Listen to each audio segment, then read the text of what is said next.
Make a habit of empathy, to recognize ourselves in each other. I'm Jodi, and I lived in the Bay Area for 11 years, from '94 to 2005, and I've been in Philadelphia for the past 4, and I just moved back. It could be like a warm bath of empathy, where it's like a presence of feeling listened to and known. Or sometimes somebody could just like be really good at certain words and reflecting back, where it's like a machine gun of like energy, which like pow, pow, pow, pow. And it's like, wow, and it just creates creativity and aliveness. How do you feel like from the beginning, like raising children, like what's some of the most important things to try to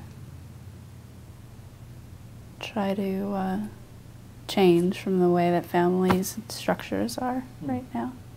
That's a good question. I never had children, so I'm not kind of like a bad person to ask, but kind of what came into my mind is, you know, my parents, they were refugees in coming out of World War II, and they always tried to, what they thought was to protect us by not, their children, by not telling them kind of what was going on in their lives. And there would be a lot of stress, and they would never share what that was. I always thought if they would have shared that their struggles more, that it would have been more of a connection with them. And that's a good question.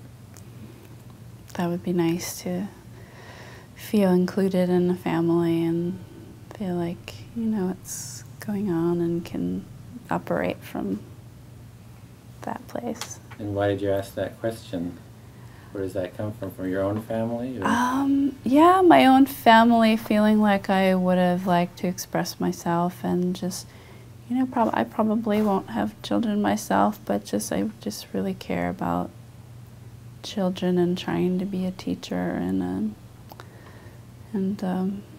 change things.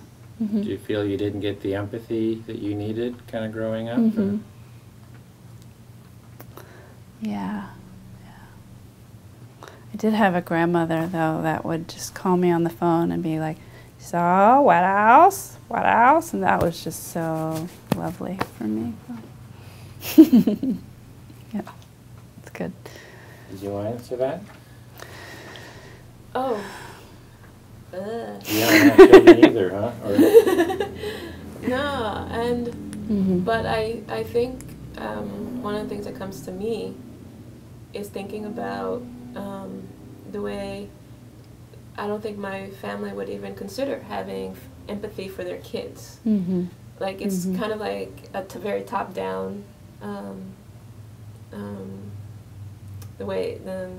attitude, and how revolutionary it would be is not that necessarily the decisions could make even different. Like it's not even about not letting the child, like saying, okay, you will get to stay up till 3 o'clock, because maybe that would be too radical. But if they even consider just, why do you want to stay up till 3 o'clock? We're not going to, I mean, maybe it's not going to change your decision, but having that space for that, like you are a person, you have you have your personality, you have your own thing, and that you can have space for just having your emotions around it, even if that doesn't necessarily affect things.